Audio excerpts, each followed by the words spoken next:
Hi, I'm Machiavelli, and I'd still wreck Thorin at Quake, and I'm welcoming you to Thorin's YouTube channel. Right, I'm here for another episode of Reflections, and my guest for this one is going to be vengeuR, who is the 2021 Quake World Champion, and obviously, let's just start there, which is, in theory, your name written isn't so easy to necessarily pronounce. Even the fact that Italian might not give people a clue. Is it an Italian word people don't know? And I've noticed, as usual in esports, people, because commentators just have to say a name, people just take whatever the famous commentator. So how do you pronounce your name? What's the story behind it? Why is this a strange name here?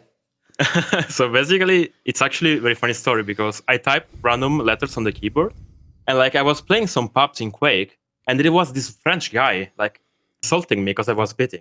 And he was insulting me in French. I was like, hey, what's going on here? Because I am Italian, so I went to Google a bit and actually figured out vengeuR means avenger. Oh, right. Actually, in English. So I was like, wow, that's actually crazy to me. That something I just typed randomly actually has a meaning in another language. Actually crazy. Sure. By the way, you've often mentioned in your interviews that even though people only know you from Quake Champions, you were playing QuakeLive before. It's just, I'm going to guess you were 13 years old or something, right? Yeah. So before QuakeLive, I actually played another game, which is called Serious Sam, which is quite a good it's just an FPS game. Yeah, it's like old school, shoot 'em up style, right? Yeah. Yeah. And then some of my friends switched to QuakeLive, and I just followed them. But then I was super young. I was 14 or 15, and I had to stop just because of school. And I just started to play a bit more in Quake Champions, so around 2017, 2018. That's when I finished school, because I had other priorities back then. Did you just play QuakeLive, or did you actually watch the esports tournaments? Did you watch people like QPL and rapha and all these guys? Basically, I remember watching Cypher. Cypher has probably been one of my biggest idols when I was young. I remember going into QuakeLive, I was watching tournaments and I was playing against bots, and that's Cypher. I'm gonna kill him. I'm gonna win the game. Okay. So it's always being a very important figure for me, and playing against him in Quake Champions later on in tournaments, it has been crazy to me. It's when you watch as a footballer, you'll watch, I don't know, Messi or Ronaldo, and then you play against them. To me, that's the exact same example. And yeah, basically I just started like that. And QuakeLive has been more of I was having fun with friends, nothing serious. Okay, because that was actually something I was going to ask. One player I did want to ask about was Cypher, because people will know he had a brief period, funnily enough, around the time when he won the World Championship, where he was actually kind of on a good run again in Quake Champions. People might know, unlike some of the others, he hasn't been the guy. I mean, he hasn't even gone to all the tournaments, to be fair. But this was the brief time where he had a little run again. But I noticed he actually beat you in a bunch of these games. So I was going to ask, a lot of people don't consider him one of the top Quake Champions players, and they don't know where his motivation was at. What was he like in this period? And was it, if it's someone who's your hero, is it a bit intimidating to play them even if you're supposed to be better? I think it's you can find two different ways. You either go give your best or you're intimidated by it. And since I'm very competitive, I always try to beat him. Right. That's beating somebody that you consider not your master, but your idol, someone you look up to. It's biggest motivation, I would say. But yeah, Cypher during those times was really going crazy. And I remember it has always been a bit unlucky. I remember with QuakeCons in 15 and 16. And he couldn't attend. Oh, yes. Then we had the war, and he couldn't play because of the rules with the QPL, which is crazy to me. And it's very bad. And I remember he was playing and placing second, or getting really close to beating in the grand final other players. So for sure, Cypher is very underrated. I think in Quake Champions, he never was at his best, like rapha, for example, just because sometimes it just was his shape was killed off by something else. Oh, so obviously one thing I want to ask is this, which is in the early years, it's funny because I have this concept, right, of I tell people that to be a pro, it's like you have to imagine it like a ladder. You're not really, unless you're some insane phenom, going to jump from being I start playing to I'm at the land, I'm the champion. It's you got to go in stages, you got to even get to the lands, and you've got to learn how to lose at lands, and you've got to get out of the grit in the play. You get the point of what I'm making. Well, it's funny because actually in the early days, obviously everyone was flaming you for being an onliner, but the joke is it's not like you actually were amazing from day one, even online, even in the first competitions, because you were a new player. You were struggling in the early years, right? You had to earn your stripes. Yeah, because you need to play online first, but then you have to completely adapt to LAN, which in Quake Champions especially is the games are totally different, right? Because the way the netcode works online, it favors a bit more aggressive play. Then you come to LAN, and that's over. It's gone. And you need to play more defensive. You need to use more rockets. It's less aim heavy, So it's step by step. But yeah, I don't remember doing something crazy even online. I was just trying to learn, and you know, to be the best and to try to be the best, you have to lose a lot, no matter if it's online or LAN. It's like, that's how you learn and you get experience. Because I'm still playing against guys that I remember having this conversation with Cooler. We were at PGL like in 2018. We were having dinner together. He looks at me all of a sudden and it's like, you know, I was playing Quake before you were born. It's a pretty good line. It's something funny to think about, you know. Yeah. So it's like, I need a lot of experience to catch up because those guys have like hundreds of LAN on their backs. So, Sure. but in Quake Champions, when you are like a beginner and you are actually getting good, everybody's always questioning whether you're gonna perform or not, and it's normal. It's part of the process. So. Because I saw in this era, if people go and look, even though it's super scuffed, there's a really old interview you did at like a DreamHack or something with Claus. Even though it was for Poloacity, obviously, so it was in Russian. And basically, he actually just calls you an onliner because he's joking with you. And you even say, though, that like when you play online, though, you kind of just don't care and you don't have any pressure, right? So, like, well, that is the good side of online play. Obviously, it allows people to see like how skilled they are. Maybe they don't have the competitive mindset you're talking about. So, like, did you know you had potential before you got the LAN results? Did you actually know, like, I have skills? Yeah, because I think it's like the way it works is like the more you actually attend, just the better it is. So the easier it is for you to attend other LAN events. So of course, there are players that just go and perform from day one, and they are like freak of nature, super talents. But for me, it was step by step, because actually before even going to my first LAN event, I was never even going outside Italy. So for me, it was something totally new. So I was like not sure what to do, where to go. Taking my first planes is like something that builds up a bit. Now a bit more seasoned, so it's better. But at the beginning, it was crazy it's so much like things going on in your life, and you need to like balance them out. Still studying at university, so it's like a lot of things going on, but it's not an excuse if I didn't play properly those tournaments. I was just trying to learn, and I know I will like, maybe people will think like, oh my god, he's not gonna play good on LAN, but as I show later on, I actually can. So it's like, I mean, one of the cool things is obviously one of the first big LANs you went to was the one in Italy. It was that dope one that was in the fucking church. And if people don't know, this must be even better if you're QuakeLive fan, mate. You got to play rapha. That's going to be the fucking dream right there, right? Yeah, and before the grand final, I was actually the only one to take a map. Rapha was like in good shape. And I remember winning that map against Rapha, and actually something I will never forget, everyone was standing up and like cheering and going crazy. And it reminded me a bit of CS tournaments when they're in big arenas. Oh, like when they win a clutch or something, right? Yeah, the people are not the same number, but you know, all like Italian audience was crazy to me. It's like, that was one of my big actually performances coming from the online era, because I had a very bad tournament, I remember, in PGL, like 3 weeks before that. And I have to say, Kilson really helped me out there. I remember you doing an interview with Kilson. I was talking about it briefly. Yeah, but like I had a big influence from Kilson in my gameplay, because he was like trying to help me out, which is crazy to me, because at the end we are also competitors against each other. He should want you to be bad. Yeah, exactly, right? So I was like, I appreciated it a lot, you know. So it was also like when I had some bad tournaments, he was trying to cheer me up. And to this day, we are very good friends. So I really appreciate him as a person, as a player in general. That's by the way, we're definitely going to talk about him. Let's just do it now. So the first thing I was going to say was, when you went to one of your first proper Quake Pro League finals, obviously people might remember, if they remember this game. By the way, go watch it. It's an amazing game. Like Kilson at this tournament, dude, I don't think anyone could fucking beat this guy. Like in this game especially, I remember like he never misses a fucking shot. I don't know how you play against that. It looked really frustrating. That Kilson forms is actually like a nightmare. I don't think anybody in the world can beat him, because he's always on the right prediction, always hitting the first 100 damage rocket. And what do you do after that? And on top of that, he's just hitting 60% LG and 90% rail. So good luck. I'm not sure how to play against it. So it's crazy. Yeah. But it's like you say, though, because this is a topic I did want to talk about. Bearing in mind, if I was to do like the movie story, if this was like an anime vengeuR and you were like going along, he would be like the first boss you have to beat, right? But the craziest part, like you say, is he actually intentionally helped you and worked with you. And he's even like one of your main practice partners. Because at these first tournaments, when he's beating you, it's always like really close. Like he's just in that scenario, in theory, like you say, the actual veteran should sort of be like, you can figure out how to beat me. Like, this is good for me. I'm just getting past. Like, I also heard, I was listening to this interview you did with Havoc, which was pretty cool, where you were saying also that, like, the other thing is he doesn't just like practice, like, I'll give you some games. He actually plays properly in practice. Like, he's a disciplined player, right? Give me some thoughts on this. It sounds really interesting. So basically, since we became sparring partners, I would say in like 2019, 2020, every game is like a final.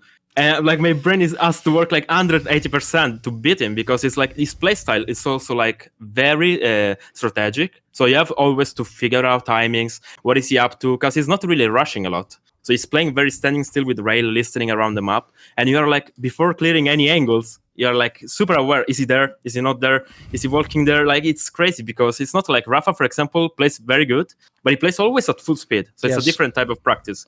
While with Kilson, you have always to think about where is he twice. You really don't know what's he up to. So it's like very good practice, I would say, for official matches. You feel the pressure in those games. Yes, this is something I want to ask about, because as well as obviously he has amazing mechanics in rail, but I actually think it's his playing style that throw people off the most, mate. Because like you're saying, if you play someone like Rapha or Cypher when he was at his peak, they love to be flowing around the map, and they also, their style is they'll just control all the items and you can just come and fight them whenever. Kilson does that crazy thing where he like doesn't go to the item, but like you say, he almost plays like Counter-Strike. He tries to catch you off. He tries to be in an area you're not expected, and then suddenly the rail just comes out of nowhere, doesn't it? Like you just see it come across the map like in the corner of your eye or something. Give me some thoughts on this. It must be hard to adapt to that style. Yeah, funnily enough, I figured it out against Kilson because I try to like write down strats against any player. Like I have a big document and I try to prepare for everyone like that. And against Kilson, one of the main rules I have is to not pick up items sometimes. Okay. so it's like sound cue. We're playing against each other and nobody's going for the item and trying to get the first move. So it was one of the main points against him, which is really fun. He is very different from everyone else. It's actually very sad that he has managed to win so much. Like him and Rapha won so much, but they are so different. Yes. It's just the beauty of Quake, in my opinion, that you can win it at any style you want. Well, one thing I actually found interesting actually when you were discussing actually in this AVAC interview was where you talked about the fact that one thing I wondered about in Quake Champions is in the old versions of Quake, like even if we pick different skins, they're all the same, like everyone has the same health, the same speed, the same, there's no abilities. So back then it's more like before a game, I can tell you from knowing people like Rapha and Cooler, what they're thinking about before a game is just the specific opponent. Like, right, last time I played him, we was in this sort of ship. Obviously the difference with Quake Champions is the actual champions themselves and the matchups and when you're going to use them becomes, it's a bit like Counter-Strike where you pick the maps and you think of that. So I noticed you did say that you actually like to have like a sort of like a bit of time before a game. You don't want to just go in and just pick you want to sort of like game plan, don't you? Like, right, what am I going to pick against him or how might I play? Give me some thoughts on this, because I feel like there's an element of strategy people maybe don't consider. Yeah, I think it's actually one of the main reasons that RAISY didn't succeed as much. Because I think if RAISY actually paid a bit more attention to his pick and bans, he would have won way more finals, way more titles. Right. So basically, it's just really like a mind game you have to with your opponent. Sometimes you let him pick his best champion, but you maybe pick something that is better for the map. For example, Kilson will always go for Nyx in 90% of the maps. And sometimes I just let him go for it, and I play something that I feel is better on that meta or something like that. So basically, it's just like you try to prepare not only for the map, but also for the player. Like, I don't want to give Rapha fast champions. Sometimes I don't want to give Kilson champions that slow down a lot. It's a lot of mind games going before any game. Yes. And by the way, another thing I wondered in your case is, what's strange is you actually sound in interviews like you're always really respectful to all the other players. But if people see your style in the game, they would think you're really arrogant or you're really cocky and you think you're the shit. So where does this match? Is there a part of you in the games like, I should be able to beat this guy, I'm better? Yeah, I think it's like you can sometimes split your personality. Okay. And I feel like sometimes I am like... For example, I'm very friendly with RAISY. RAISY is one of my best friends. We are teammates. But when I am in the server, I don't care who we see. I don't care if we had dinner the day before. I just want to beat him. But that's just something goes into your mind when you're playing the game. And like all the preparation you had behind. But when we are outside, I don't care. Like we are all playing in the same game. We are a small community. Quake is not as big as other games. So I just try to like be respectful with everyone and just try to have fun. And when we are in the game, it's different, of course, because we are competing against each other. But I think like drum is fun sometimes, but I'm just in general, very like respectful in real life as well. So I'm like very chill guy in overall. I obviously was going to ask about RAISY, but since I've actually already done an interview with him, I know a detail that maybe fans won't know. This might shock people, even though they're in the same team. So I assumed, by the way, this was like back in the day when Cypher and AVAC were in the same team, and of course they were like the main practice part. I heard from RAISY he never practices against you. He actually doesn't like practicing. What's this? Like everyone would assume you guys must like permanently practice every day, right? I don't know. I think we are nerfing ourselves by not practicing against each other, because like I would love to practice against him, but he always answers he doesn't like to play against me. My style is not good for him. And I'm trying, but you need to push your boundaries, right? If you want to become better, you have to go against adversity. Like to beat Rapha, you have to play against somebody you don't like. Like I don't like to play against Rapha. For me, it's like a terrible matchup, but I try my best to play against someone similar to beat him, It's part of the process. And it's just practice. Like it's not a big deal. I remember Cooler in 2019 losing 98% of practice. He comes to the LAN tournament and he whips the floor with everyone. So it's like people, I think, just overreact a bit too much to practice. This is practice because you are trying something else. Nobody cares about the score. Everyone cares about the real match, the official match. By the way, in general, the other reason why I actually found that a bit strange is because obviously, until it got basically almost to that World Championship, Riz used to beat you all the time. In fact, he's one of the main reasons you haven't been in many finals. You would always play this fucker in like the third place game. Then he just beat you, wouldn't he? I remember when it was round duel before we went into time limit, I remember I lost to RAISY like 18 times in a row. Not sure. 18 times in a row, both online and on LAN. I actually think I had very close games on LAN, but I couldn't figure out how to close them. But online, especially, I was getting destroyed. And I'm like, how do I beat this guy? I actually have no idea. I think what helped me out is when I got picked up by Myztro. And I actually went up and being his teammate. So if I didn't practice that much against him, talking a bit about the game also helps. You don't need to just practice the game. You can talk about it. And he was like, his approach is very Counter-Strike heavy to the game because he was a semi-pro in Counter-Strike. Oh, he literally told me that, like Counter-Strike, he likes to just, he literally says he checks every corner just like a CS game. Yeah. So it's very weird to see a Quake player like going around the map and checking every angle. And I'm like, okay, it's actually insane. And I mean, RAISY and I have a very good relationship, but I think at the beginning it was like, I just want to beat this guy. I can't stand him anymore. And that's how it went for a lot of the years, especially after Quake Pro League. I couldn't beat him. Then I actually beat him in that final. And now in the recent months, I also beat him in another LAN. But like before that, it was a mess to play with because he has a very particular style. It's like something actually you have never seen. Same as Hilson, he just plays completely different. He does some crazy things. For example, he goes up jump pads. He doesn't crouch, grab the jump pad. He just goes up and he kills you. And it's actually super tilting because nobody's doing that, but he just does. Sure. So it's insane. By the way, obviously, one of the things I hate about his career narrative is that everyone only talks about him losing. Like, the joke is, you have to be really good, guys, to get in the final of the World Championship every year, but then all we do is focus that he didn't win. So what I want to ask you is the question I hope everyone does ask themselves, which is, why is this guy so good? Forget the idea he doesn't win, mate. This guy's fucking insane. He's like, basically, the joke is, except for the day of the final of a Quake con, he's the best player in the world. He's the most consistent Quake player I think that has ever been. What's he so good at? I mean, it seems like he's good at everything as far as I can tell. He doesn't have any weak points. I think his weak point will be only champion pool sometimes. Right. Because I think he didn't learn a few champions that were very good in the meta, like back then. When we played the final, like he didn't play Athena, which was a crazy champion back then, and he didn't just practice her for whatever reason.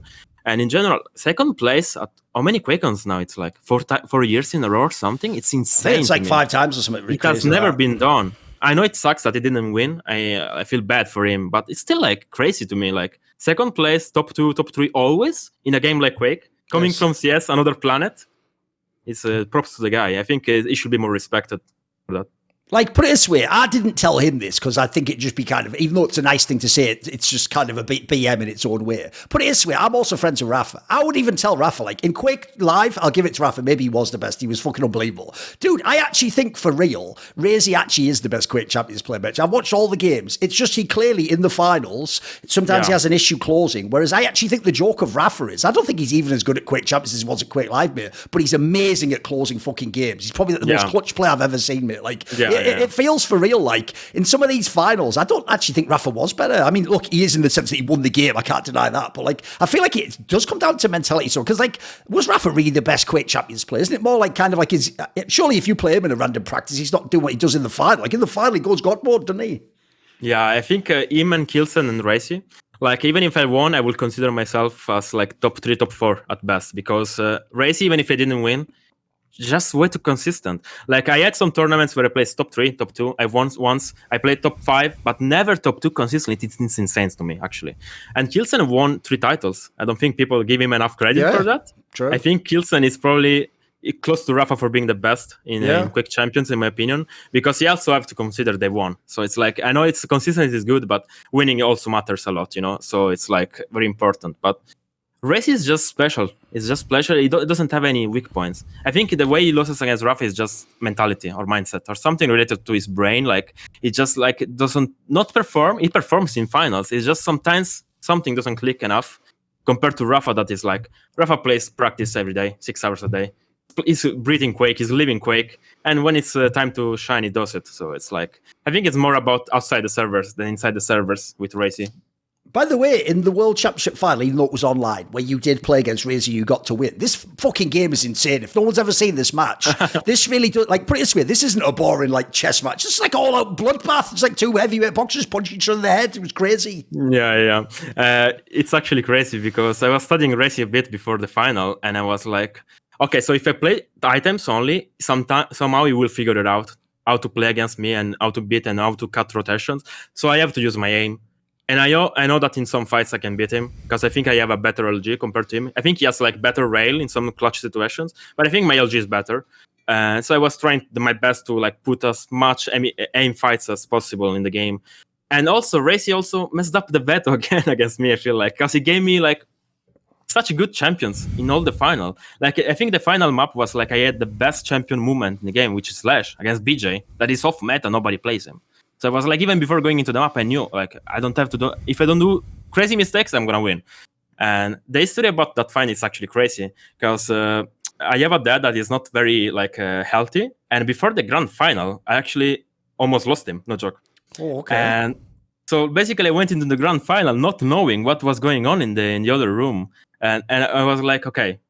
Like, I don't know what's going to happen. Yeah, people have to remember this was online, so he was obviously at home. Yeah, he weren't in yeah. Texas, right? That's even weirder. Okay. Yeah, so I was like, I was playing the game, but I didn't know, like, I was so focused. Okay. I don't know how to explain it. It's weird emotions, but then everything went well because, it's a big situation, so I won't talk about it here because it's very personal, but sure. Everything went well, and I remember almost crying. I think I actually cried because it was like I won, but I don't know what the fuck is going on the road. So it was like so many emotions. I don't know how I pull it through, actually, myself. I was surprised at myself how strong I was with my mind there. It was insane. And I think actually that's maybe one of the reasons I actually won. Because I just gave everything I had, every inch of like everything I had in my soul to win. So.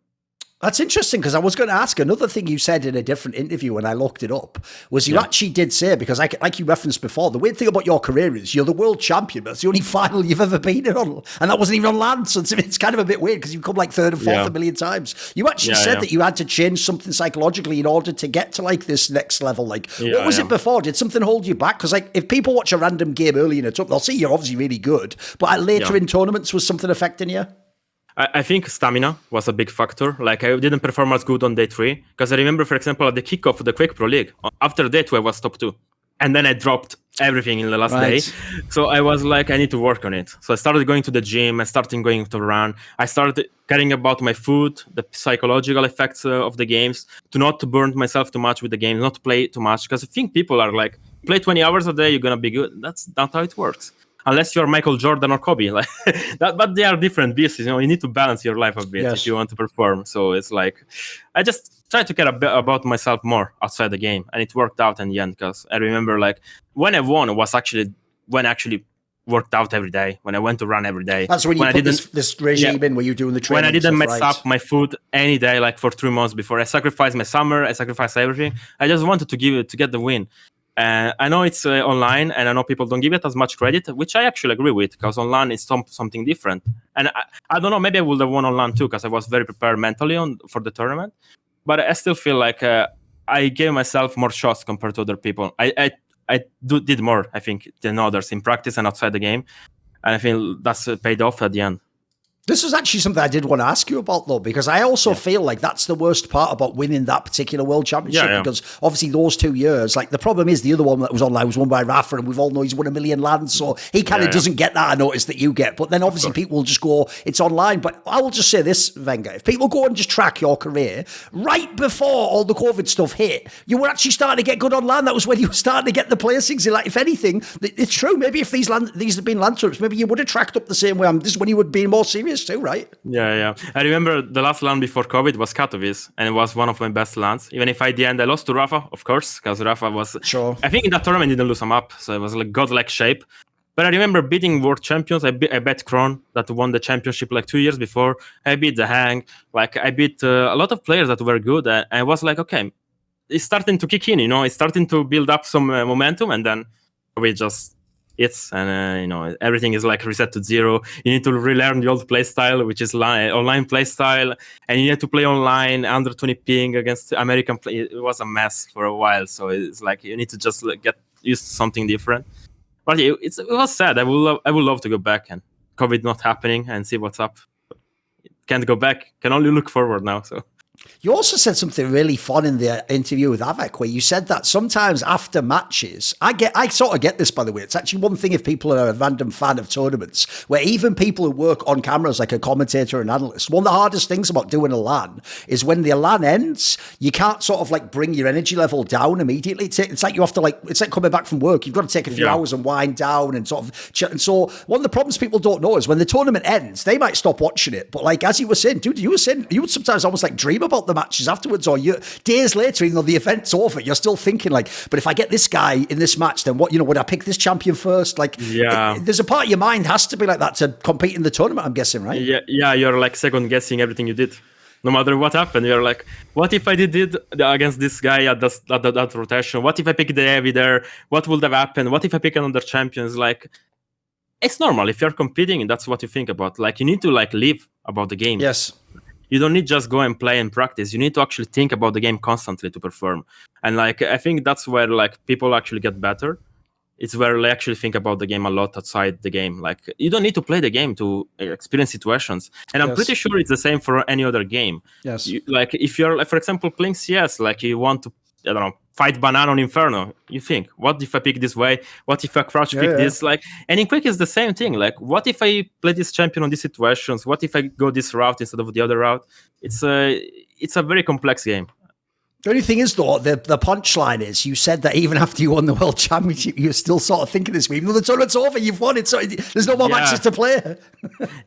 One of the few things I actually learned, I think about after winning the fourth champion is like, how do I actually do it again soon? Oh, right. It's like I didn't. Yes, it's crazy. I won, crazy. It's insane, right? It's amazing, but I want to do it again. Like, that feeling of winning is something like I will never trade for anything in life. It's something crazy. Like, the amount of emotions you get, it's insane, because you remember about all the hours you put, all the players you studied, like all the things you went through, all the people calling you, oh, he's a choker, you won't be able to win, like, But I just want not to prove them wrong. I just want to like prove that I'm actually capable of doing it, And I hope in the future it's gonna happen again, because I had a final against Rapha a few months ago that I didn't manage to win. But being in the grand final again is such a crazy thing. I'm guessing also for you are, like you said about that cooler story, unlike some of the older people in Quake, you actually did grow up watching these people. So also to become a world champion in a game that does have like Rapha and Avek and Cypher, that's pretty dope too, right? I mean, that must have an extra thrill to it. Yeah, it has been a dream, I think, come true for me. And especially in a game like Quake, I think, like, for example, in CS it's a bit different, because in CS you have new talents every like 5 to 6 years. You have like a new generation, right? Yes. But in Quake it's always them. Yes. And you have to dethrone them, It's like, I'm like the new kid coming from Italy. Nobody cares about me. I'm playing and trying my best. And I have to face Rapha, I have to face Cooler, I have to face Kilson, and I have to beat them to be the best. And it's like, it's crazy, because they are the amount of time they have compared to me in the game, and I have to catch up, and it's insane, because they also have all those tricks, psychological tricks at the LAN events. They like talk a bit, they like make them seem they are friendly, but then in the server they want to mess with you, like, so you need to learn also that aspect. For example, Cooler is super chill, but then we are playing the game, and he has like no mercy. He doesn't care. Yes. So it's like, it's if people don't know, Cooler will even do the thing where off camera he'll be friendly, but then he'll trash talk you in the game, like, or say something BM when like you get a kill or something. When he kind of plays mind games, doesn't he? Yeah, I remember like he was calling me a noob in practice, because I was like, oh, you're just running around. What are you doing, noob? It's like, I try to not let it affect me, but it's actually funny. By the way, one thing you say there that I think people also wouldn't give you credit. By the way, I give the same credit to RAISY as someone who's part of the newer generation. People are forgetting, because I think outsiders to Quake think Quake is just like mechanics. It's just like having a rail or LG. Like, look, you do need to have good skills. But I actually think in the modern day, most players, either they have the good aim themselves or they know how to play against that, because that's what Quake's always been. And in fact, I actually think Quake is the game, because it's 1v1, where actually experience is the thing that scales and becomes almost unsurmountable. So actually, people like you and RAISY come years later. As you're saying, at this point in their careers, I mean, the best example actually is Avex. He doesn't win the tournaments. If any old fan goes, oh, Avex washed, it's like, mate, you try playing him in a fucking LAN match where it's like, he knows all the veteran tricks. He knows that. By the way, even if he thinks he's worse than you, he's not going to give up in the game. Like, people don't know, like, the experience part it's not nothing. Like, it's not game isn't just about hitting 10 wheels in a row. Like, their experience counts for something, right? Yeah, in a 1v1 game, I think it matters a lot more, I feel like, because you are just, it's you and him in the server, there are no teammates, and like all the experience from the previous matches, I played this duel 25,000 times, those situations Yes. 20,000 times, and they just know better, but it's normal, just builds up, and I think that's when maybe mechanics come in hand. Like you played a bit less, but you have better mechanics, so it kind of levels up, so, and with some players, it's like just like that. For example, I will never want to go against Cooler in like in a matchup where I don't know I have the upper end on some champions or like in some fights. If I go based on experience or older matches, I'm gonna lose. But just because he has played the games 20 million times more than me, it's normal. I respect it. It's part of the process. And it's the same like maybe in a few years if there is a newcomer. I know more than him. It's normal. But maybe it's gonna be insane aim. So I was trying to play more about Titans than the aim itself. By the way, I do actually specifically want to ask about the last couple of the World Championships, where obviously it was playing RAISY in these epic close games. At this time, he won, because that was the way it went before we had the other World Championship infamously. What would you say about these two? Because you were so close to being in like a LAN final. This time you really could have done it. Yeah. Especially in 2022, I think I was about to 3-0 him, and I made such a crazy mistake, like 3 seconds left. Like I forgot to press the invisibility button because I was playing super. Like I was one frag up. Oh, he even admits you should have won that, by the way. Yeah. So yeah, basically, yeah, it's just those situations. Like I think they just help you a bit more. It sucks to lose, but it's something that you remember in the back of your mind to not use a mistake. So it's like, but it's crazy. Like still, like being able, like RAISY is still the most consistent player ever. But I was about to beat him. And no matter what, like it's with those players, with Kills and Rapha and RAISY, it's one situation that just changes the game. It's not about the skill. I think like we are very close between each other. It's just who's gonna like have better mindset. Who's gonna like don't shock too much. Like who's gonna handle the pressures better. And in that situation, I just shocked. And I'm just being fully honest. And I think the closest one was probably last year at QuakeCon. I was like, I think we were 2-2, and I just didn't. The last map, and it sucks, but it's part of the game, and it's part of the beauty of Quake. Right. One thing I wanted to ask you was, you've alluded to it earlier, but in the year when you had the big bump up in results, you've said you implemented this real life training system. Like you say, you go running, you had like, you even stopped drinking like sugary sodas and things. Stuff that, by the way, like stuff like that's like, that's not easy to do. Like it takes some discipline and stuff. Right. What I wanted to ask you was this might sound strange, so just give me a second to set this up. Okay. Right. Obviously people will know you are Italian, right? You know the stereotype because of that culture where you have like the sort of siesta in the afternoon or whatever. Like I've been to Italy loads of times. It's true. If you go to a small Italian village, like don't try going out at like 3 p.m. for dinner. No, there's not going to be anything open. They're all in bed. Like, and there'll even be a sign like keep the volume down. Like, and by the way, totally legit. It's a way of working. It's super hot. I understand it. But as a result, and also another thing, if you go to Italy, the famous thing is some American idiot from New York comes into like a fucking coffee bar in Milan, and then they go, give me like a large grande to go, and then the joke is like there's no to go, mate. You sit down, and when he's ready, he brings it over. Like that's just the culture here. Like no one's rushing. No, it's not New York anymore, mate. You're in Italy now. So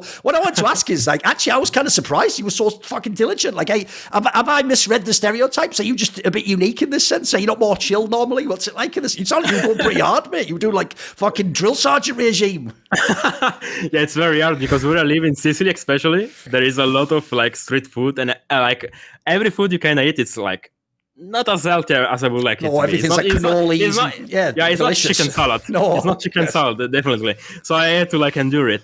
But I think like the biggest thing is people don't realize how important it is, and I think it's like almost a cheat code to perform better. I think people who don't. Oh, you think it wasn't just like it actually had a real effect? You think doing this? Yeah, absolutely. I could feel it. So I could feel like my stamina was not dropping as soon as the other years. I would feel I was more focused in the game. Like I was actually like aiming better even. So it was like all those things maybe were placebo. I don't know, but they actually feel like they helped me out. And food was probably the hardest one. It was very hard because going out with friends.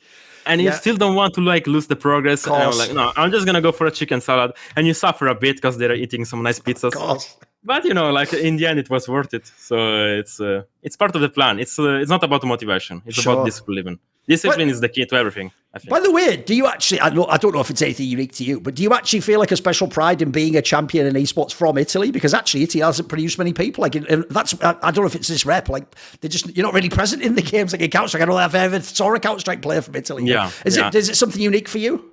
Yeah, I think like that year, 2021, was when Italy won everything. We won like the Euros in football. Oh, right. Rainer won in StarCraft too, the EM Katowice. Yeah. We won like events with musical and music. And I won Quake, and so I was like, maybe that was like the perfect year for Italians to shine. But yeah, it's weird. I think we shine more in 1v1 games.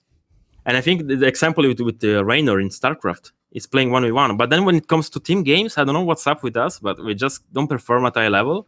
And it's very weird. I don't know if it's like communication or whatever it is, but it's actually very weird. I think we have a lot of talent in Italy, but it just doesn't get to the international level for whatever reason.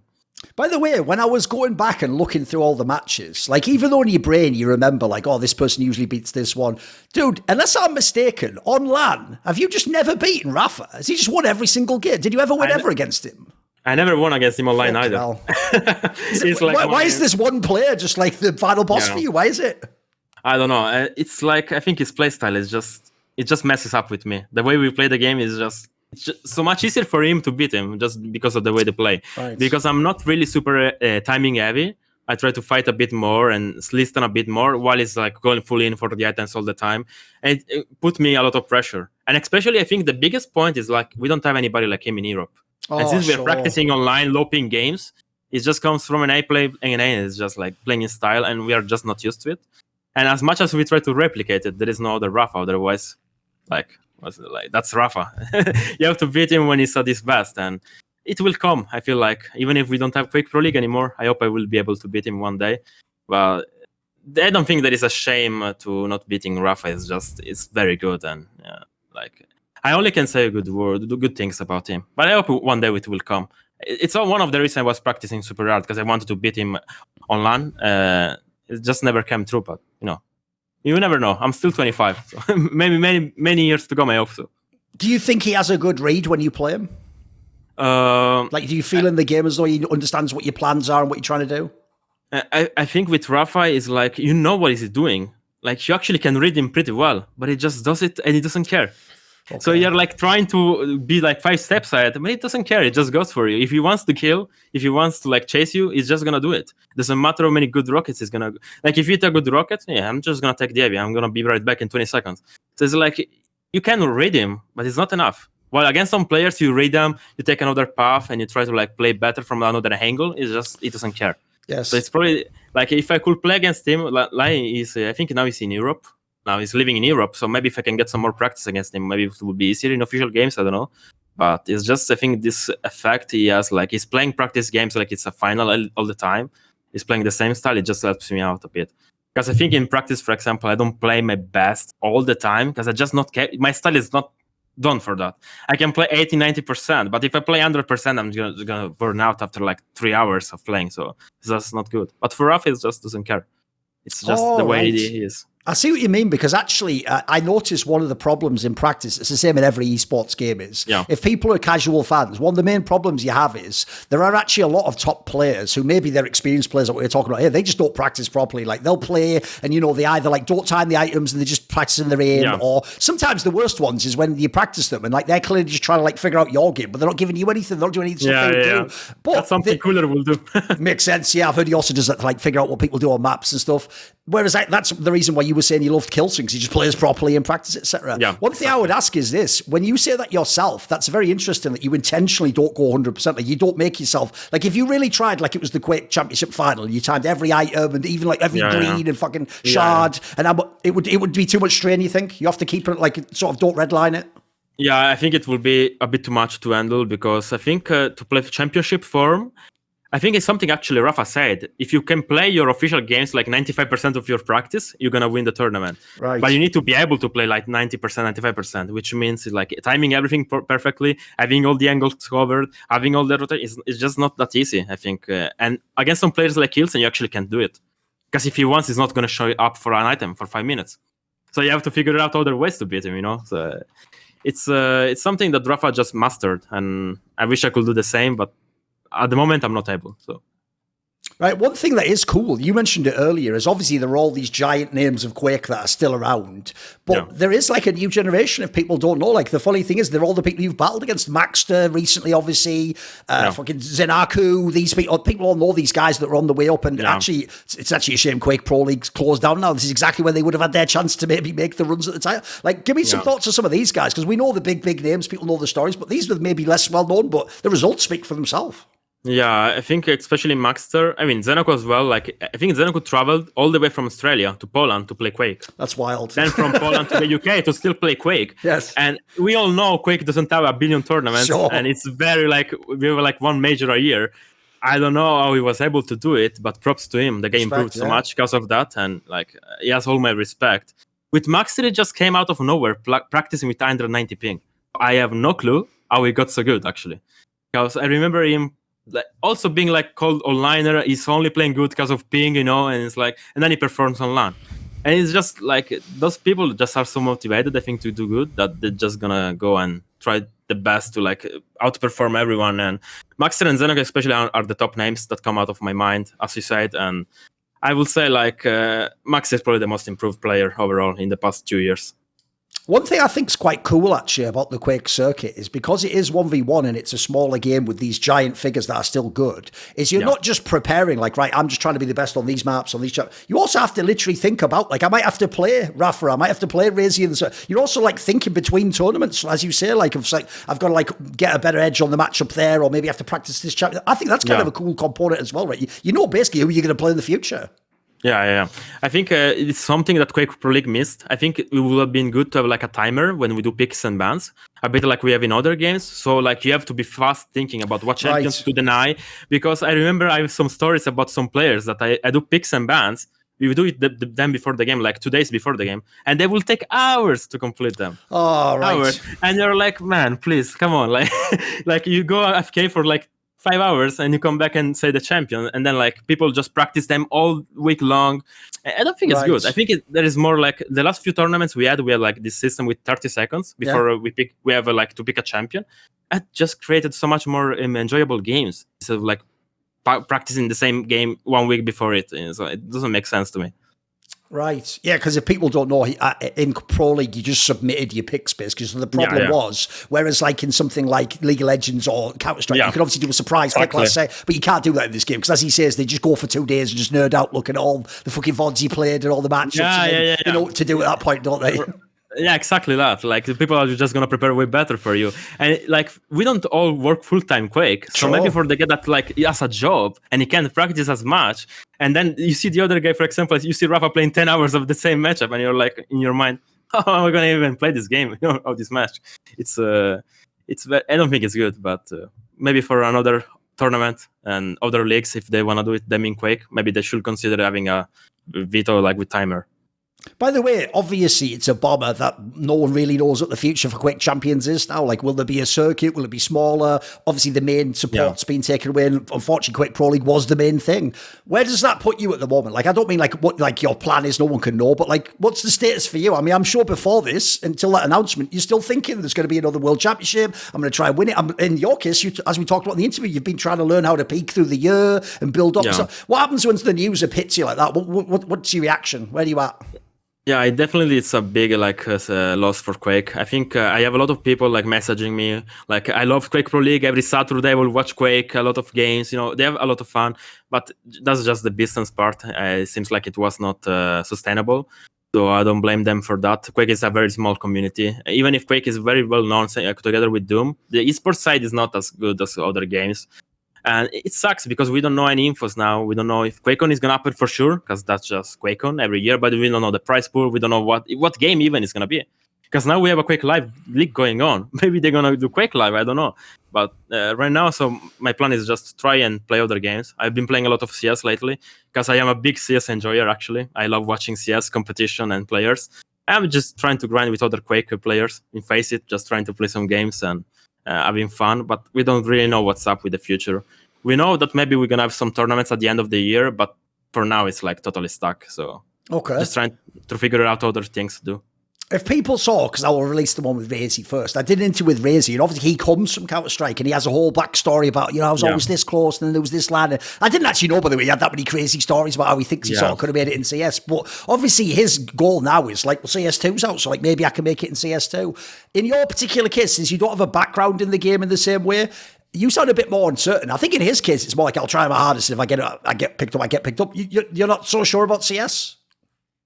I think the problem is like RAISY I don't think he realizes fully how good you have to be to play in pro level in CS. I don't think he realizes how good those people are. Okay. I know he has a lot of experience playing the game like 10 years ago, but it was very different game back then. Sure. So right now I'm just trying to enjoy a bit more. I have made some progress. Like I have I think 800, 900 hours, and I'm like 2.5k elo on Faceit, even in solo queue, duo queue. So I'm not that bad, but to be pro level is just, it's same as Quake. If you're elite level in the ranked, doesn't matter, you're not going to be a pro. You need to grind way more than that.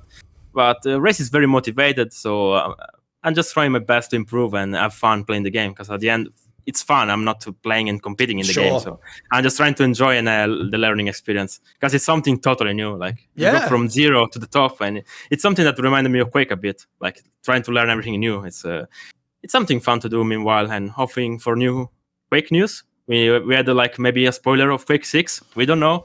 Hopefully, it's going to be a good multiplayer with TD software behind it. We will know. We will see. No, I was going to say, though, I actually think props to you and RAISY in the sense that if people know, classically, especially Quake people, like CS is supposed to be a noob game, isn't it? Like, everyone's supposed to look down on it and think it's easy. But as you say, it's obviously a different skill set. Like, it's different. I have my opinions on it. My opinions. People think that Quake is like the hardest game ever, but I think it's stupid to say that one game, one genre is like the best. I think every game has its different skill set, right? Quake is very hard on some things, but CS is also super hard on other things. People like that are super elitist. Oh, this game is way easier. You just one tap. What's the point? It's low time to kill. People don't realize how difficult it is. And by competing in Quake, I actually realize other players in CS, like how difficult it is for them to prepare all the maps, all the strategies against different opponents. Like, it's a crazy competition. Crazy level, and you can see like the underdog maybe beating the top one. It can happen. It's CS that's just like that. While in Quake, having an underdog beating rapha, I think it's a bit more or less likely. So it's like in CS, actually, it's like the learning curve is maybe easier at the beginning, but at the top level, it's insane. It's nuts. One thing that you addressed there is that I was also going to ask that topic, which is, luckily, in the history of Quake, the game has been in this position many times where there's not like a really big circuit. And so what happens is like this, as long as you have, like, it used to be DreamHack back in the day, or it's obviously QuakeCon now, as long as you have like 1 or 2 tournaments in the year to look forward to, basically, it's like we were talking earlier about people who know how to practice, and so they don't care when it's just a random game. Basically, all the real like legendary pros will just time it out perfectly. Like, the joke is Rapha will start his practice like 1.5 months before that, you know, and then he'll build, and you know how he does it, and then by the time he gets to QuakeCon, suddenly he'll be like top form again.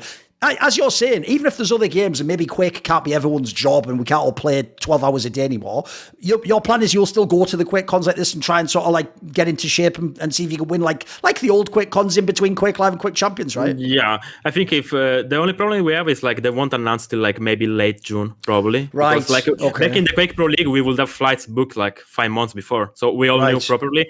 But now, since we don't have a league anymore, we don't have any benefits, like special benefits compared to the other viewers or players that are gonna attend. It's gonna be we're gonna save the same day as others, so we will see. Maybe if it's like 60 days before, we already know. I'm probably gonna prepare and try to win it.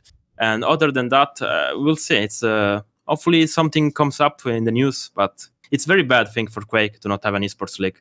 Quake will deserve an esports league, and like other big games, big titles, and even if the players base is not as big, I think Quake 1v1 is like Formula 1. You put the 20 best drivers in the world. Sometimes it's not best drivers because some people just pay their way to driving, but you know, it's just 20 people driving. You don't have billions of players. Like, it's just 20 people, you know, like driving at the top level. So it would be nice to have something like that with Quake, but we will see. By the way, being as now, like the game, well, we don't know if it's done yet, but we've had enough Quake Champions. I feel like people won't get offended if I ask this question. In the early days, obviously, it was a totally different scoring format. It was the round format. And then we went to traditional time limit, like a normal duel in QuakeLive or whatever it might be. What were your thoughts on the difference between the two? Because I will admit, because I'm from the old school, I was one of those people who just constantly complained about the round format. You know, like I was a cooler fan, so if he ever lost, it's because of the format. And he would have come back in minute 8 of the 10-minute duel. You know, all that bullshit. shit. Like, but I can't lie. Part of it was just because it was new and I wasn't used to it. When I go back and watch the games now, there is a logic to it. Like, I can sort of get into it. It's a different type. It's definitely a different type of strategy, a different type of game. Yeah. But how would you compare the two? Like, did you actually like the original format? Did you prefer the time limit where you are? I think the original format was fine. It was something new, something that has never been done. And with champions, you could actually pull it off quite well. It was actually enjoyable, but at the same time, I don't know. I feel like time limit is just sticks with Quake. It's just the purest form of Quake you can have in any Quake game, to have like 10 or 15 minutes time limit, and then it's over with overtime if you are like tight. With the round duels, it was a bit more like it's a weird to explain, but you had only 3 lives. So people maybe took less risks. It was a bit bit boring compared to time limit, where sometimes you just go full out. And I think with schedule, especially in tournaments, was a mess. Like a round duel game to like last 5 hours. Right. So like with the proper 10 minutes time limit duel, you just know, okay, they're gonna finish. What can happen at the worst? They have like 5 minutes overtime, and then it's done. I hadn't thought about that. If you play the 2 players who are like really baity, you never attack, it's gonna last forever, isn't it? Yeah, I hadn't thought that. Sure. Exactly. Sure. Yeah. Okay. What about another thing I wanted to ask you was, in Quake, I feel like people don't realize, because of there's so many esports games now are team games, they don't know as well. The reason everyone talks about the idea like this guy choked or this guy's clutch is because, man, the mental, like, there's only you. There's no teammate can pick you up if you're having a bad game. If this guy's wrecking you and he's in control, you got to get back in control. I think the awesome thing about Quake to me is you can sort of have total responsibility for the result. Like, even if the other guy does a good job, you let him do that, or you could have countered it. I feel like it must be the most engaging game to play. Yeah, because it's not like you're gonna reset mid-game. You play from 0 to like the finish line, and you have to like figure it out how to beat the guy. It's not like you lose one round and then you have another round to play. Yes. It's like it's all or nothing basically in that 10 minutes. And Quake is already a very hard game, difficult like with your mind, because you play 1 major a year. That's the only tournament you're gonna prepare for. And if you mess up, that's it. See you next year. We don't have like for example, like CS, we have like tournaments every 2 weeks, 3 weeks. We have something to play for. In Quake, you prepare all year for 3 days tournament. And if you're not strong mentally, you're going to choke. That's just the way the human being is. So you have to prepare that aspect of your like playground. So it's like a skill set itself. It's like you don't have any second chances. So you have to get used to like try and perform the day and the day the tournament is. And in Quake especially, since it's like 1v1, is like you have nobody to count. Like it's only yourself, it's your mind. It's you thinking like, what is he up to? I'm gonna lose this game if I don't do this. It's like there is no reset button, and it's over. You're out. That's it. You said earlier, before esports, you'd never even left Italy. Yeah. What was it like then? Because obviously, like, if people don't know, the famous place where QuakeCon is in that weird Gaylord resort in Texas, which isn't even kind of like normal America, by the way. I used to go to those events back in the day, and CPLs were in Dallas too, and I used to be like, is this America? What the hell is this? Like, it must have been a shock to first go to these events then. Yeah, I remember telling it to my parents, and they were like, what? Where are you going to? Because they didn't know I was like competing online and stuff. And when I qualified for the first events, they were like, okay. And like now they're like the first like fans of mine, you know, like, but back then they didn't really understand what was going on. We don't really have this gaming culture in Italy compared to like other countries, for example. Maybe that's also the reason why we don't succeed as much as other like countries. Even from like a financial standpoint, like they just don't know what's your job. They don't know what you have to. Like they have no idea what you're doing. So it's like that's a mess in itself. But yeah, it was like crazy experience. I feel like I grown up with Quake. It made me become a man, like from being a kid. I just traveled all around the world playing Quake, playing my favorite game. Went to US, went to Sweden, went to France, went to UK. Like I just, thanks to Quake, I made like a future for myself. Like I will always be thankful for it, and I just hope to play more. I want to compete, and I'm not done yet. Like I'm still super young, and I can win again. I feel like if I set my mind into it, I can perform as good as I did a few years ago. So. A bit like when we were talking about how when you like leveled up your like regime of training around yourself and even like real life health, it helped your game inside. I think another thing maybe a casual fan wouldn't know that is also extremely different from an online tournament to like going to a QuakeCon is you actually have to sort of like also schedule how you do things when you're at LAN. Like if people don't know, like a classic mistake people make is maybe at home they just live a normal life, you know, and they eat their normal food, and then they go to an event in America, they eat a massive burger and have a milkshake, they go play the game. You're going to be wrecked at that one, mate. You're going to be all over the place. Like part of it and also stuff like that. You got to figure out. Even the obvious one that fans forget about is a lot of people get jet lagged, mate. I used to have that a lot even in Counter-Strike when I went to events, mate. You try to go to sleep, your brain's awake, and then halfway through the day you feel like you want to go to bed. But that's when you got to do your work. Like this stuff's something to. There's a method to learn this as well, right? This is something that actually you have to prepare for. And it's not something you leave to the case, because I remember the first few years I went to QuakeCon, I didn't pay attention to it, and I was just like, day 2 I was like dead, totally dead. And now, like, I try, for example, if I have a long flight, I don't sleep on the plane. I try to be awake until like 10 p.m. and then I go to sleep, and then I wake up in the morning. Right. Everything is fixed, A lot of water, a lot of drinking water. And like, for example, what I try to do before the event when I am at home, I try to switch totally time zone to the American one. Okay. So I was like, I know it's going to be weird for people. Like, I wake up in totally different time, like hours. And I'm like, yeah, it's weird, but it's worth it, because then you are like going to travel and you're going to be fine. Because if you don't oversleep and you don't sleep too much on the plane, I think it's good, because what people do, like when they travel from Europe to US, they sleep on the plane and they think it's good because they're going to miss all the flights. Yes. But it's not good, because then you're going to be awake when you land, and it's like 8 hours difference and you're messed up for the next few days.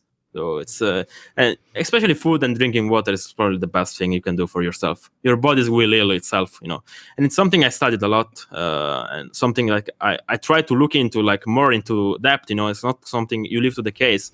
It's not like you go to the US and you just start eating burgers and shit like that. It's just going to mess you up. It's not good for your brain. One thing we touched on earlier, but I want to ask you a little bit more about it, is because that's another part that's kind of cool, because since I've been friends with so many of the Quake players, I know some of this stuff. It's just back in the day. I mean, I used to even think it was like the trade secrets I'd keep, but now it doesn't matter. We can tell these stories, guys. So as you said earlier, another little secret to Quake, because it is, like you said, like Formula One, it's just the absolute best people, but there's a really small group. And as I said earlier, everyone knows everyone. So if you ever come and you start being the pro scene, it's not just that you have to get good at Quake and start playing the matches. Like you say, part of it's even stuff like, there's a political element. You have to become friends with players, so they'll prac with you after the tournament and give you the warm-up. Also, sometimes you actually do need to know things like that they've secretly found, like RAISY, maybe he secretly found some champions OP, or he's found some new item. You need to know these things in advance. If you just find out in the tournament, you're going to lose the game. So one thing I've always thought, you said it earlier about Cooler, but I think it's the case with everyone, mate. Part of the secret also to getting to the top is you have to kind of befriend your rivals and enemies, because, by the way, they also have, it's not like there's that many people understand them. They have to have a friend group and people they can talk to at the event. Because obviously you can get info, but at the same time, like we said about the earlier example, they're sometimes also using those convos. They might pretend like they're just being nice. They're also using it to get info out with you and find out what you're good at, what you're practicing. There's kind of like there's a bit of an outside of the server. There's a bit of a mind game going on in that sense, right? It's a psychological warfare. It's actually insane, because I think Quake is one of the games where it actually matters a lot. Those kind of things. And I think it's like, I see it like you start from the beginning and you ask, like, for example, for warm-up or for practice with some players that are a bit better than you, but you don't touch the top players since the start. And then you gradually go up to the top. And I think it's the same when you like talk to people. Like, for example, I feel like Havoc is one of my best friends. But sometimes I feel like if I have to play him, he's like being a bit friendly too much, trying to soften me up, like try to make me feel comfortable. But I'm full alert all the time. I know these things. So it's like, but it's funny to think about, because those things actually matter in the game, because you're going to think about those things in the back of your mind, even when you're playing. So sure. It's important to not fall into the traps of the older generation. Yeah. No, I also think as well, in a way, that like it wouldn't even work to just be like true war mentality of like, I'll never talk to my opponents. Because like I said as well, the other reason you sort of do need friends in the scene is they're the only real people who understand what you're going through. Like, I can say it's a small group of people who are doing this for every day of their life. Yeah. I think it's as you said, you need to find a group of people, otherwise you're gonna go insane. Like, thankfully, I actually made friends with a lot of the players. I'm in very good relations with everyone. But I think Avec example, it's one of my best friends, I will say right now. I shared a lot of projects with him. And when I'm like having like a bad day in a tournament, he's like actually trying always to cheer me up, even if like, for example, lost the game before. It's like always been super friendly. And Hilson, of course. So those two, I think, are like some of the players that actually helped me a lot in my game. And outside the game, actually, like how to relation myself with pro players. Because you always think like you come from nowhere, and like those players were my idols. And you need to like separate it. Like now you're like as good as them, if not better. Yeah. And you have to like also behave that way. Always staying friendly, So it's a very weird things going on in your mind.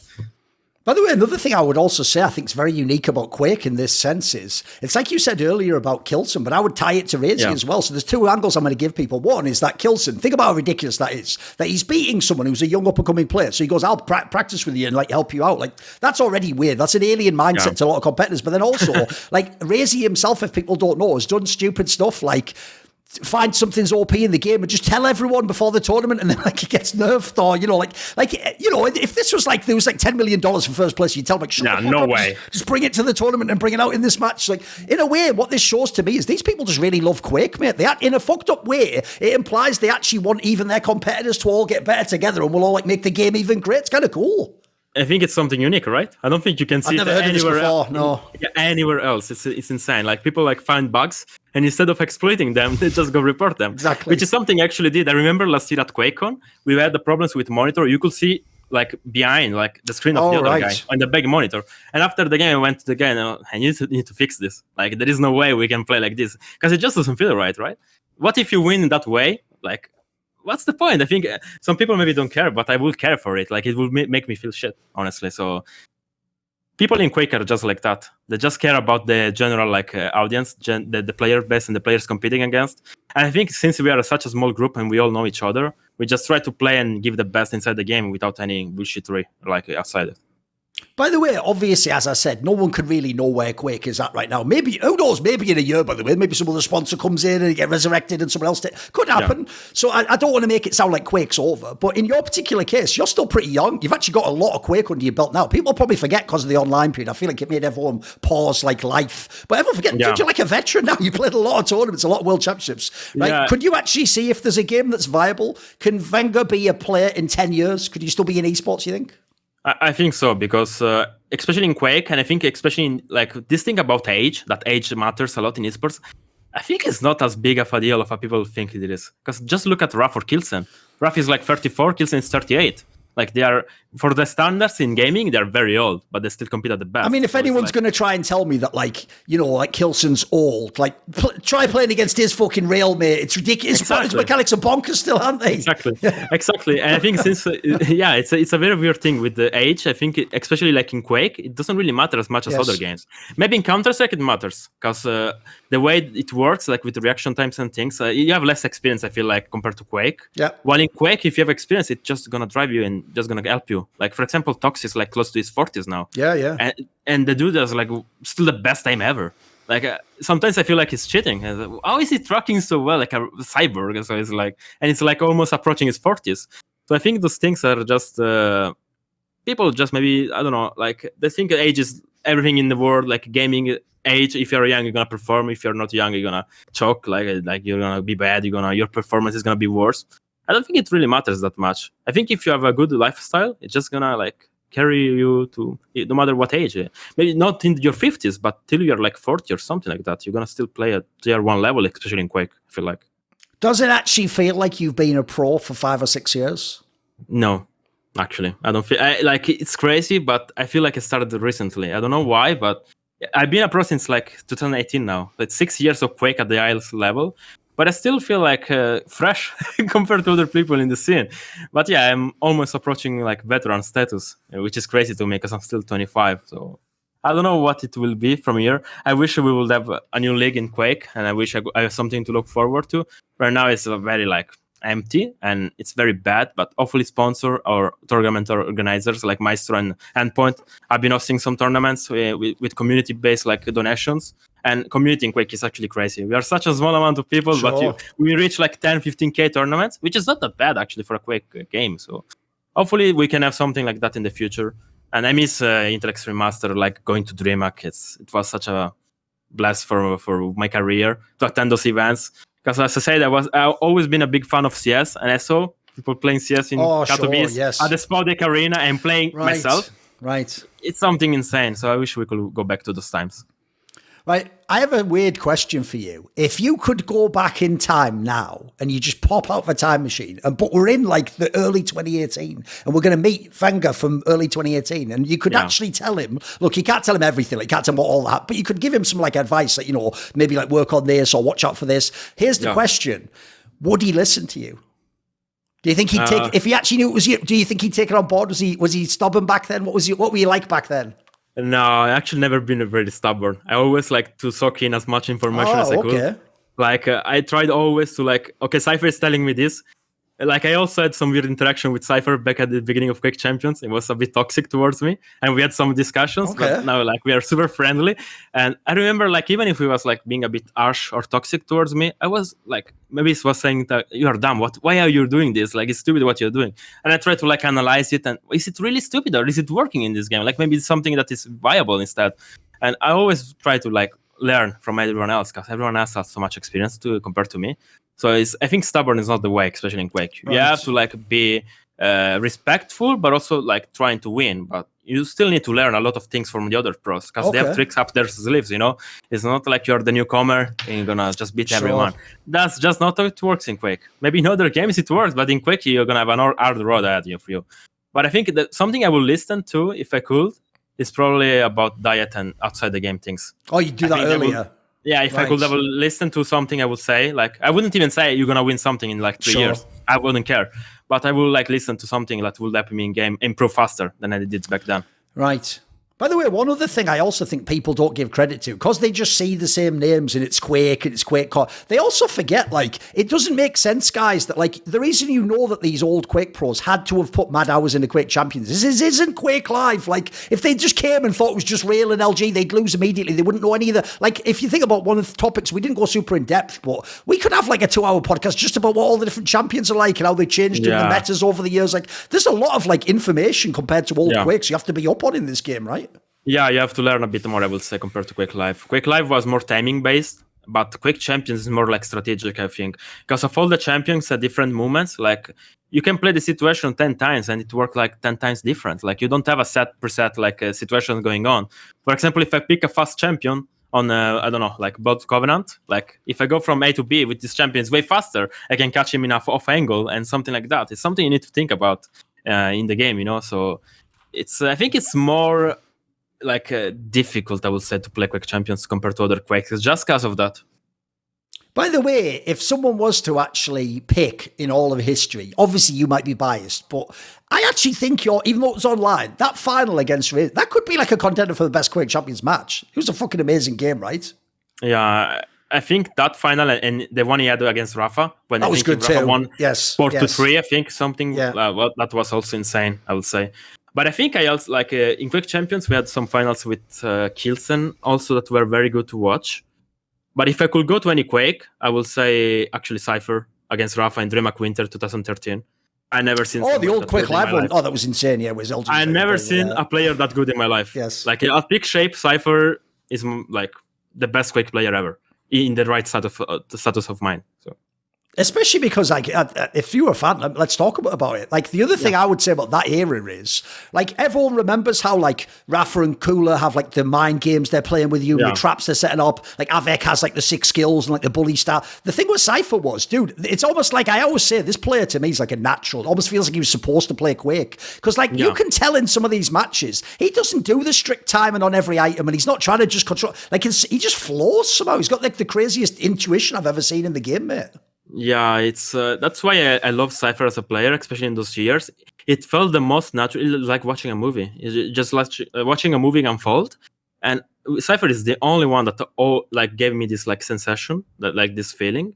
And him doing that and winning championships is like out of this world, I will say. And Cypher, especially like in those years, was just insane to watch. Like it was just something that I don't think is gonna happen again. I think he was born to play Quake at the highest level. It was like the flow of his game, the way he was aiming, the way he was predicting and reading opponents. It's something I've never seen before in Quake, and that's why he's like one of the best. Let me ask you a question then about your game. I've asked about the career, but I didn't ask specifically about your like skill set. Like, here's one question I would obviously have. It's funny that people will think of you as like an aggressive player who's taking a lot of action, but I actually think one of your best qualities is like, actually some of your defensive game's pretty good. Like, your defensive rockets are fucking bangers, mate. People think they can just come into you. You just push them right back. Like, it seems like it's a strength of yours. Yeah, my rockets I think are actually my best weapons. People think that my LG or my rail is like top of the skill set. My rockets, especially defensive angles I have, are probably the best, one of the best in the games, and they saved me so many times in so many clutch situations. Just being able to pull off some miracle rockets. That I don't know if they're miracle anymore because they tend to happen a lot. So Sure. I'm not sure what's going on there, but yeah, it's rockets are like one of the best weapons. I think rockets in Quake are like, if you think about Quake, I think you think about rockets. And LG and rail are very important, but having good rockets is like the basic to have a good skill set. No, you say it's perfectly, mate, because obviously the rail and the LG get the attention because everyone thinks they're the sick aims. But like I would say in English, you'd say like the rocket launcher is like the meat and potatoes. That's like that's what you eat every day. If you want to be a good player, get your rockets good first. Exactly. And you got a chance, right? Yeah, exactly. What about did you actually like the way they developed out the champions for Quake Champions? Like, for example, one problem in games that have like different characters is if you have too few, then it's just going to be like the same matchups all the time. But actually, I actually think if people know games like League of Legends, they've gone too far, mate. They've made like 100 something plus, which then just makes too many sort of like randomized elements and things where one guy plays one character for like 1 billion hours and you've never played. Like, do you think they got the balance right? It seems like they had a good amount of them and they sort of nerfed. And what was your thought in that sense? I think at the beginning was a bit of a mess, but later on in the years, like since like 3 or 4 years, all the champions are actually viable. Maybe you have like one bad champion that nobody really picks or like leave this for last, but all the other champions are like you don't really like win a matchup just by picking the best champion. Like you have maybe a bit of advantage, but it's like it's a 51%, 52%. It's not like 80 to 20. You still have to play a good game of Quake to win. So I think they've made a good job about that. And then another thing, I actually saw you say this yourself in an interview, so that would be a great question to ask is, what area, even though I'm like an old school Quake fan, so part of me is sort of a hater, I still just wish it was QuakeLive the whole time and that, you know, fucking cool versus Cypher in the final every time or whatever. But one thing I can acknowledge about Quake Champions that the game did actually in a way make better about the scene is, because of the abilities and how different each of the champions are, already in Quake it was quite cool that we had all these different playing styles. Everyone knows that like Strengths doesn't play anything like Rapha and Rapha doesn't play anything like Cypher, but they can all be top players. Dude, I think the champion element made this even more so. Like one of the coolest things for me about Quake Champions is not only was the people with totally different styles that we described earlier, how different like a Rapha style is from a Kilson style, but even like the champions they play, how they play them, like it feels like it made the actual like diversity of the game crazy. Yeah, I think it actually opened up for a more like varied like skill set. I think, like as I said, QuakeLive, like if you had good timing and you will grind the game a lot, you will actually become good. But now you have like so many more like uncertainties in the game. Like you need to study way more. You need to study, do more VOD review compared to other games. I feel like in the past Quakes, because just the aspect of having champions and different maps. And then don't only study just the champions, but you study the champions matchups. Then the champions matchup on a certain map is like you have to study hundreds and hundreds of hours to actually figure it out properly. At the end of this interview, do you have like a final message for people watching? Is there someone you want to thank or say hello to? Well, first of all, thank you for inviting me. I watch a lot of your reflections, and it's a very great job you're doing with esports. And I'm pretty sure we all appreciate it. And of course, I want to thank Myztro because they've been supporting me financially and outside the game for a very long time. Without them, I wouldn't be here today, being vengeuR and being like a champion. And of course, Quake community, and I hope all the players and like viewers listening to this appreciate Quake. They may be gonna rewatch some games now because of this, and I really hope we're gonna have some bright future for Quake. And Quake deserves to be at the top, in my opinion. So hopefully, we have some good news soon. Molto grazie. Grazie. I've had to make a lot of tough choices in my career, but thanks to the support of my Patreon community, the Skrilluminati, I never have to make tough financial decisions. So this video and all the rest on my channel are kindly supported by Ahmed Haju, Frisky, Mac Pugnaccio Racula, Animosity, Jensen Gore, Tobias Bernasconi, Tosh, Toucan, and you know it if you've ever heard before, and you'll hear it many times in the future. A special thanks goes out to my main man, Jerry Keys Minion. Do you want to ask a question in my video AMA? Do you want to be part of one of those long discussions where we talk about whatever you like in esports? Do you want teasers, find out who the upcoming guests are going to be? Or maybe you want to suggest a topic for a future Thorin's Thoughts type video? Well, if any of these perks or others appeal to you, put your money where your mouth is today and join the Skrilluminati by joining the Patreon link in the description box below.